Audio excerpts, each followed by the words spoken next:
जे माटी कुड़िया कहीं एगुड़िक सब करा जाए माटी ठारू बड़ी पवित्र जिनिस आउ किछि नाही। ये माटी है पंच महाभूत भितर गोटे महाभूत जो माटी पात्र रे गोटे थर महाप्रभु को भोग लगी थाए से माटी पात्र आउ पुनर्बार व्यवहार करा जाएनी। जे पर्यंत आकाश रे सूर्य चंद्र रही महाप्रभु सब बेले आपण एमिति माटी पात्र रे भक्त मान को कैबल्य वितरण करुथांतु आपण मध्य नैवेद्य सेवन करुथांतु।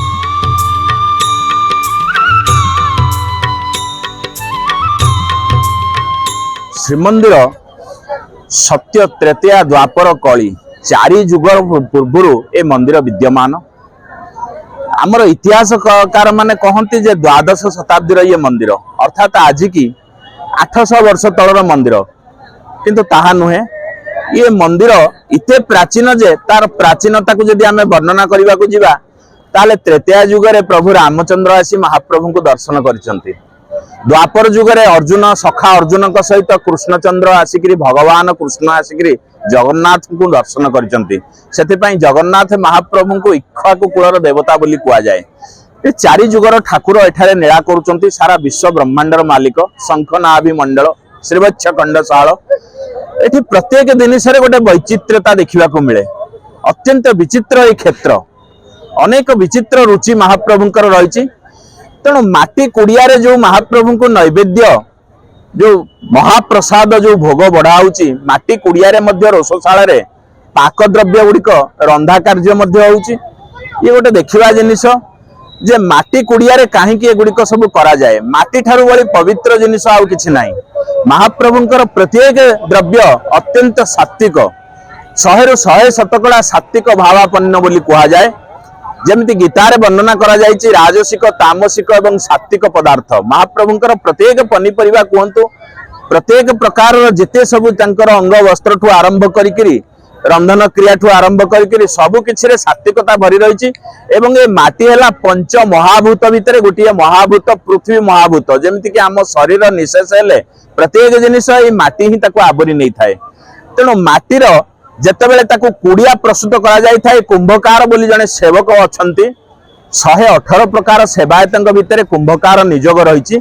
सेमाने महाप्रभुंकर ये अपूर्व माटी पात्र मान प्रस्तुत करिथांती। माटी कुड़िया विभिन्न प्रकार रही। अधर हांडी बोली गोटे हांडी जोटा कि अधर पणा दिन रथ उपरे महाप्रभुंकर अधर पर्यंत उच्चा निर्माण करा जाय थाए बा उठ पर्यंत। तेणु ताको अधर पणा हांडी बोली कुआ जाए। विभिन्न प्रकार माटीर ताड़ दासिया हांडी बाई हांडी समाधि हांडी नंबरी कुड़िया ढला कुड़िया अंगवास ओली पखाड़ ओली मुग ओली एमती अनेक प्रकार माटी पात्र नाम रही। जो माटी पात्र गुड़ाक नित्य प्रतिदिन श्रीमंदिर रे व्यवहार करा जाए। एवं एपरी करिवार कारण जो माटी पात्र रे गोटे थर महाप्रभु को भोग लगी थाए से माटी पात्र आउ पुनर्बार व्यवहार करा जाएनी ताको भांगी दिया जाए बा फिंगी दिया जाए। तेणु ये होचंती सारा विश्वर राजाधि राजराजेश्वर ठाकुर मणिमा जो बासन कुसन रे गोटे थर तांकु भोग लगी थाए से बासन आउ द्वितीय थर व्यवहार उपयोगी होई न थाए। तेणु से माटी पात्र को सी निजर श्रेष्ठत्व प्रतिपादन करिसंती।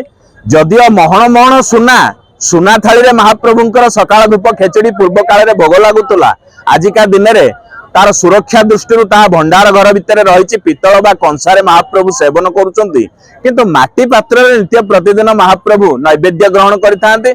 माटी को सब बेले महाप्रभु श्रेष्ठता प्रतिपादन करिसंती एवं माटीरु बाहुथुबा दुब बा दुर्बादल को निज मथारे राघव दासंक प्रदत्त टाहियार शीर्ष देश रे स्थान दैचंती। तेणु महण महण सुवर्ण पिंदिले मध्य हरिडामाली बाहाडामाली बाघनखीमाली सेवतीमाली श्रीभुज श्रीपयर अंटापटी जोटा कि रत्न ओडियाणी बोली कहती रत्न चिता ये सबु सहित मध्य महाप्रभु तुलसी को अंगीकार करिसंती एवं सोलो को मध्य अंगीकार करके विभिन्न वेश को सोलर साज द्वारा भक्त मान को दर्शन देते। तेणु माटी को सी अत्यंत आग्रह प्रकाश करके माटीर कुड़िया मान तांको निकटरे सबुबेले तांकर खुशी निमंते बा तांकर सुख निमंते अद्यावधि चली श्रीमंदिर रे। एवं आमे महाप्रभु को प्रार्थना करूचु जे पर्यंत आकाश रे सूर्य चंद्र रही महाप्रभु आपणकर रोषशाला बा पाकशाला रे सबुबेले काठ चुली व्यवहार होउथाउ आ सबुबेले आपण एमिति माटी पात्र रे भक्त मान को कैबल्य वितरण करूथांतु आपण मध्य नैवेद्य सेवन करूथांतु।